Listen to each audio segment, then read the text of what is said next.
Hello everybody, welcome to another math video lesson. Before we get started, I just have a quick book recommendation for you. It is this book right here. It is called Sophie's World, something I'm reading right now. It is a great book on intro to philosophy. If that's something you're into, has a very fun little storyline to go along with it. So just thought I would share that if you guys are interested in that sort of stuff. But anyways, let's go ahead and get started. Today we are going over solving exponential equations and inequalities. After today, we'll be able to solve both exponential equations and exponential inequalities.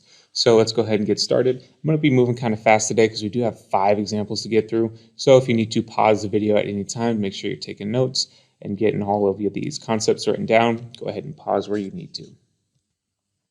Okay, our concept of exponential equations and inequalities. What are they? Well, they're just equations and inequalities where variables occur as exponents. Okay, so our variables are occurring as exponents. So we have a few properties to take a look at. Okay, our property of equality for exponential functions. Okay, if we have a base of b that's greater than 0 and not equal to 1, okay, then that base raised to the power of x is equal to the same base raised to the power of y if and only if x and y are equal to each other. Okay, so b to the x equals b to the y if and only if x equals y. Okay, now we have a similar property of inequalities for exponential functions. Okay, if our base is greater than 1, that base raised to the x is greater than that base raised to the y if and only if x is greater than y. Okay, and the same thing if that base raised to the x is less than that base raised to the y. That's true if and only if x is less than y. Okay, so if we have the same base, then we can really just take a look at our exponents, is what this is saying. So a couple examples here. Okay, if 5 to the x equals 5 to the 7th power, then we know that x is equal to 7. Okay, we're taking a look at our property of equality here. Okay. And then similarly, okay, for all of our properties of math, really, if we can go from A to B in this way, then we really can go from B to A, and we can kind of work backwards, right?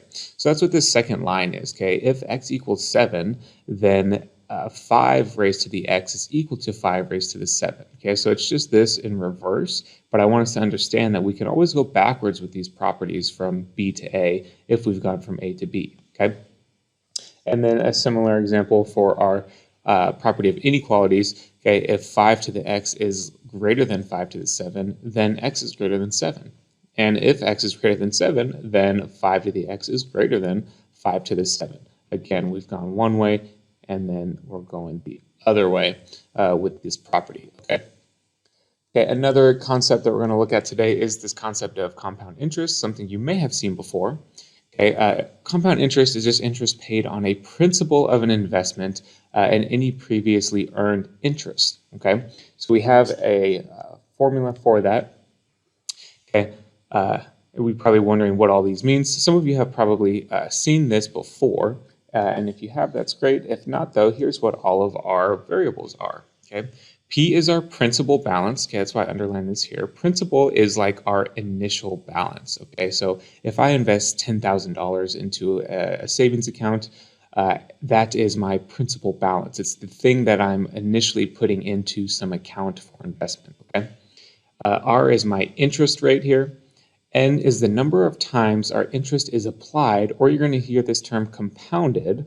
Okay, so we have this compound interest. Okay, per time period. So that's kind of every time we're reevaluating this account and applying the interest, okay, is when you hear this term compounded. All right, and then T is the number of time periods elapsed. A lot of the times T is going to be in years, but it doesn't have to be, okay? So understanding the relationship between N and T here is going to be really important for us. What is T? Is it in years? Is it in months? Is it in quarters? Is it in weeks? Okay, understanding what T is, and then the number of times our interest is applied per time period. Okay, per time period is very important.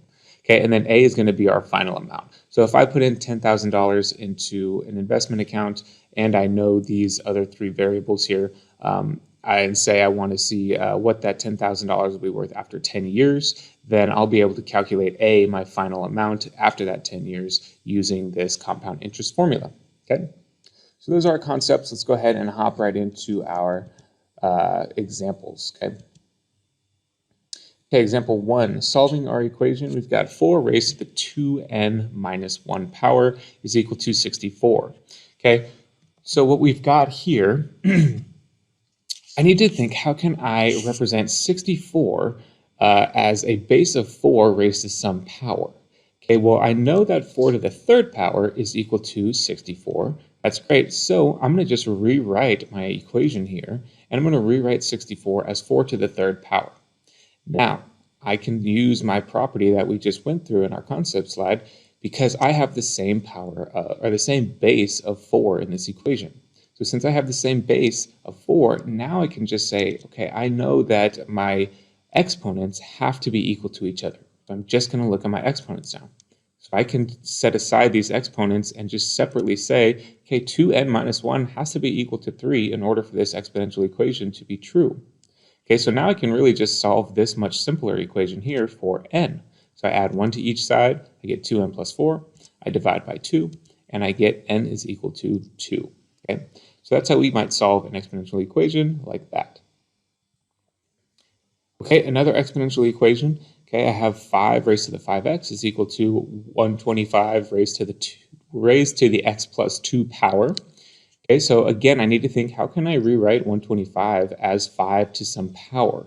Well, I know 5 to the third power is equal to 125, so I can think, okay, I'm thinking of, let's see if I can find, thinking of putting some parentheses in here, okay? So I'm just looking at this 125, and I'm going to just kind of set aside my exponent just for now. I'm just looking at this 125, so I need to rewrite that as 5 to the third, okay?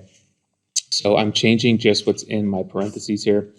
So I've got 5 to the 5x power is equal to 5 to the third, all raised to the x plus 2 power, okay? So now what do we do here? Remember, what do we do when I raise a power to a power? Well, let's see, if I have a base of x, a base raised to the x power raised to the y power, what do I do with these? I actually multiply my exponents, okay? So that's the same as the base raised to the xy power, okay, which you've seen before. Okay, so I'm just going to go ahead and do that same process here. Okay, so I've got 5 raised to the 5x power, same thing on the left, is equal to 5 to the third power times x plus 2, all right? Now, again, I've got a same base here of 5, so now I can just look at my exponents. I know my exponents need to be equal because this is an exponential equation. So 5x is equal to 3 times quantity x plus 2. Okay? And now I can just go ahead and solve for x. So I'm going to go ahead and use my distributive property here is all I did. So distributed my 3, and I get 3x plus 6 on the right-hand side of my equation. Subtract 3 on each side, I get 2x is equal to 6. Divide by 2, and I get x is equal to 3. Okay?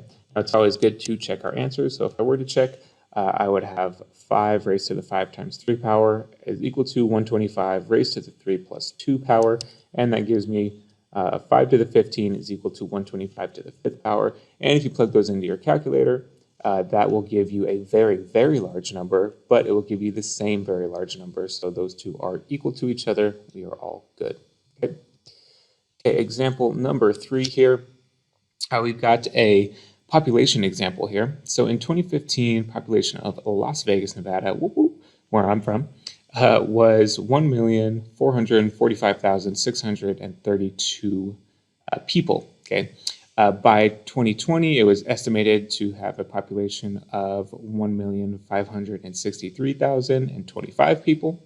Okay, so we need to do two things here. Write an exponential function to model the situation, model the population of Las Vegas, and then we want to predict the population in the year 2030. Okay, so we have these 2 points of reference, and a pretty simple exponential equation that we can write for this situation is going to be y is equal to ab to the x. Okay, ab to the x. Now, what is each of these going to be? Well, y is going to be our current population, or think of it as like the new population, right? And then A is going to be my initial population. So think of that as like the principal for our, if we were comparing that to like our compound interest equation.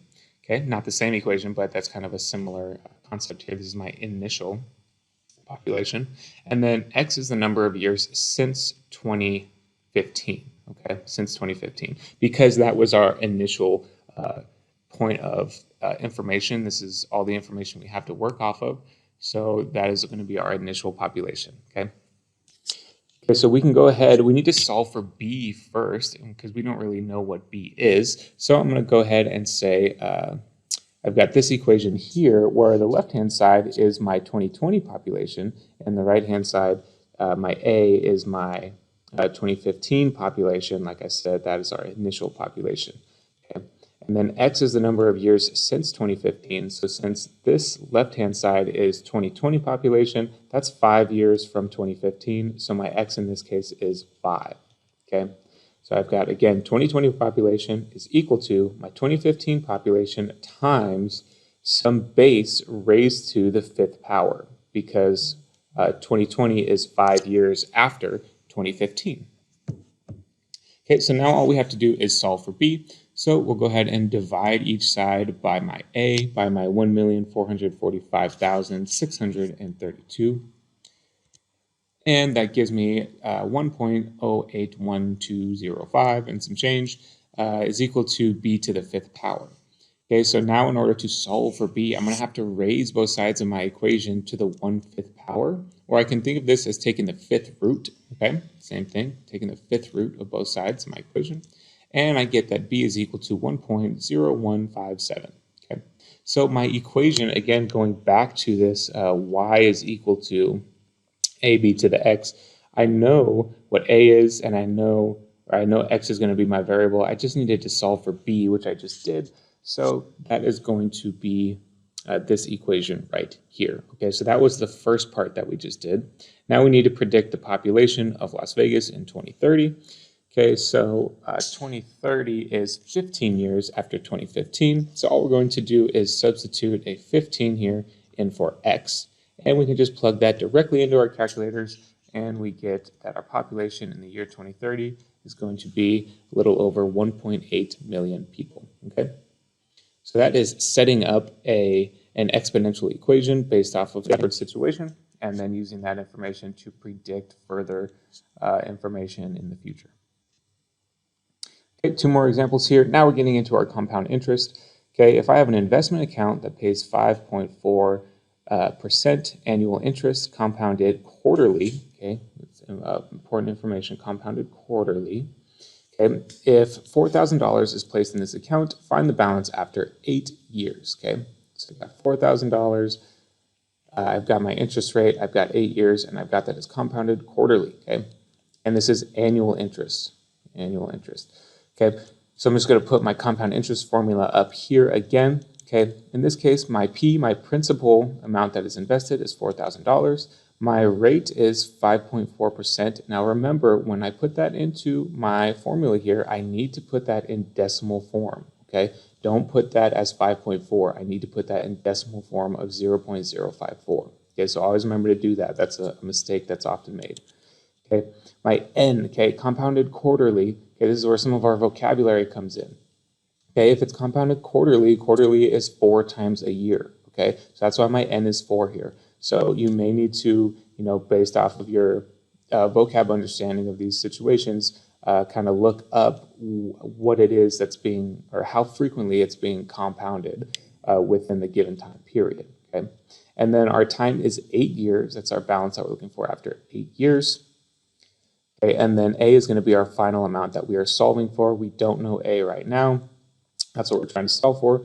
So I can just go ahead and plug each one of these in, and I'll have an equation that looks like this, and I can plug this directly into my calculator, and I'm going to get $6,143.56. So that is our balance after 8 years, is going to be our $61.43 and some change. Okay, last example here, exponential inequalities this time. Okay, I've got 3 raised to the 2x plus, or 2x minus 1, that is greater than or equal to 1 over 243. Okay, so again, I need to think, how can I represent 1 over 243 as 3 to some power? And I want that because this side of my equation is 3 to some power, right? So I'm trying to get our bases to be the same. Okay, so well, I know 3 to the 4th, that's 9 times 9, that's 81. So 3 to the 5th is going to be 81 times 3, so that's 243. Awesome. Okay, so 243 is 3 to the 5th. Then how can I get that to be 1 over 243? Well, if you remember with our exponents, okay, b to the negative x power is the same as 1 over b to the positive x power. Okay, we just put it in our denominator then if I have a negative exponent, and it makes that exponent positive. Okay, so 3 to the negative 5th is actually going to be the same as 1 over 3 to the 5th. Okay, and I know that 3 to the 5th is 243. So I can just substitute in 243 for this 3 to the 5th here, and I get 1 over 243. Okay, so 3 to the negative 5th here is how I can represent my 1 over 243. All right, so I'm going to go ahead and substitute that in here. So instead of 1 over 243, I'm going to rewrite that as 3 to the negative 5th. Okay, so I've got 3 to the 2x minus 1 is greater than or equal to 3 to the negative 5th power. Okay, now I've got the same base, so now again I can just look at my exponents. So I'm going to rewrite this inequality as 2x minus 1 is greater than or equal to negative 5. Okay, just taking that from what I have boxed here in green and just setting that as its own inequality. And I'm solving for x. So I'm just adding 1 to each side, and I get 2x is greater than or equal to negative 4. Divide by 2, x is greater than or equal to negative 2. Okay? And since this is a set of solutions here, let's write that in set builder notation, but our x is greater than or equal to negative 2 regardless. Okay, so that is all for solving exponential equations and inequalities, guys. Good luck with your practice.